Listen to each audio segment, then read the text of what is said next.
أعوذ بالله من الشيطان الرجيم నేను బహిష్కరించబడిన శైతాన్ నుండి రక్షణ పొందటానికి అల్లాహ్ శరణు. ولنذيقنهم من العذاب الأدنى دون العذاب الأكبر لعلهم يرجعون. మరియు ఆ పెద్ద శిక్షకు ముందు మేము ఇహలోకంలో వారికి సమీప శిక్షను రుచి చూపుతాము. బహుశా వారు పశ్చాత్తాపపడి సత్కార్యాల వైపునకు మరలి వస్తారేమోనని. ومن أظلم ممن ذكر بآيات ربه ثم أعرض عنها إنا من المجرمين منتقمون.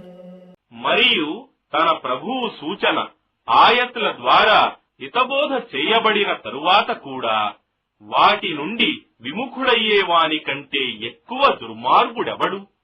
నిశ్చయంగా మేము అలాంటి అపరాధులకు ప్రతీకారం చేసి తీరుతాము.